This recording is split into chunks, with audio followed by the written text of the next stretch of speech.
What's up, guys and gals? My name is Rick9G. Thank you so much for joining me today. We're going to start in the cockpit, and that's because I want to introduce you to my new instructor. His name is Chris, and it was great and a pleasure to fly with him. I've decided to combine 3 lessons into one so I can show you kind of the bulk of knowledge that he shared with me in refining my flying. I think that's how I would categorize these 3 lessons with Chris. He was basically taking what Sam had already taught me and perfected it as much as possible, or helped me perfect it, let's just say that.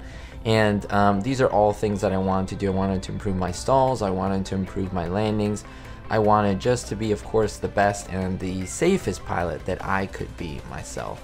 And so it was really encouraging to hear, I would say like this, the same things from another person, because you kind of hear it differently when it comes from another person, and that person can explain it in a different way. That doesn't make it better or worse, it just makes it different, a different experience, and it hits you, it helps you learn, it kind of shocks you into reality a little bit, and that's, I think, one of the most valuable things I could take away from these. So I would encourage anyone who's learning how to fly or wants to learn how to fly that at some point, if your school doesn't mandatorily require that you actually go and fly with another instructor, to do it in the middle of your lessons, maybe 10 lessons in, boom, go and request another instructor and say that, you know, of course, if you like your first one, and say, hey, I want to fly with someone else, I want to see if I can improve. So hopefully this is something that you can understand for this video.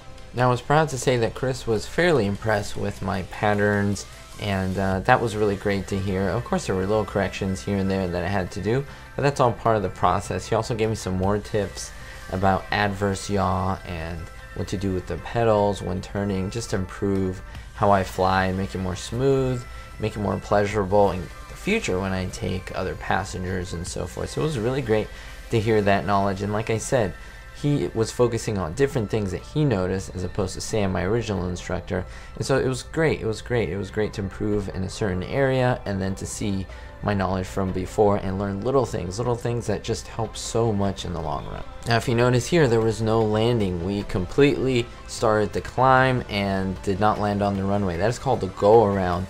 That is great for, hey, when you just come in and you're not going to make a proper and safe landing, you say, I'm going to go around. And so it's good to practice that as well in case you botch the landing, so of course you can go around and try it again. From the lesson that we learned and practice our patterns, I'm going to move to the next lesson where we did other things. We really worked on my stalls, and I was a little bit nervous because, of course, a different instructor, and I didn't know how I was going to do well. Stalls was something whenever I came back to them, I would always struggle. But by this point, what I did, I memorized the whole sequence of events.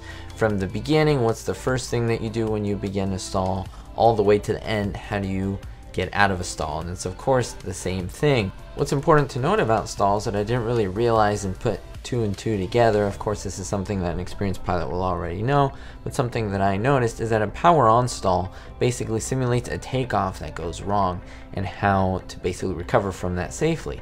Then if we go to power off stall, that's the exact same procedure when you're coming in for landing, and of course you have an error and then you recover from that as well. And so it's just great to notice this. It's good to notice how you can put things together, and through time it's just something that takes a little bit of practice. Now moving on to the third and final lesson, I just want to show you some footage of a couple landings. Now what's important, I do want you to know that if you've watched the whole trajectory of my journey toward my private pilot's license, you will notice that it's already getting time for my solo. Some people do it way before me, some people may even do it right after me, and so there's really no time. It's just specialized to each individual and when each individual is capable of doing it.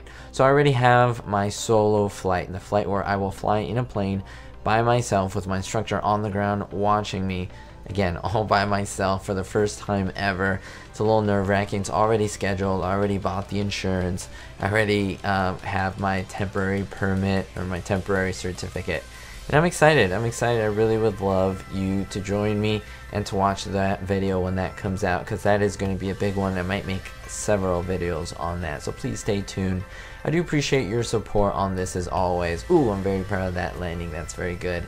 This is not pumping myself up at all, but again, I'm proud of the progress that I've made, especially looking at the first few videos and coming all of this way.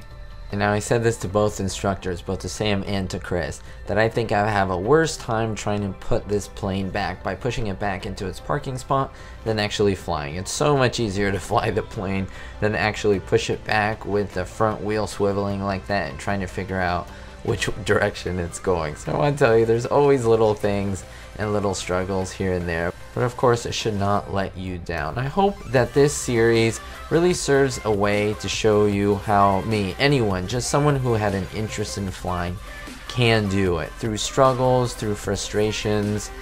Like I said, my solo video is coming very soon, and I love that you are all able to see this progress. So if you haven't checked out those videos, I really do appreciate if you would take a look at them, because I think you would enjoy the progress and just to see the growth there. We'll see you all next time, guys and gals. Don't forget to always stay positive, always better yourself, and most importantly, be whole.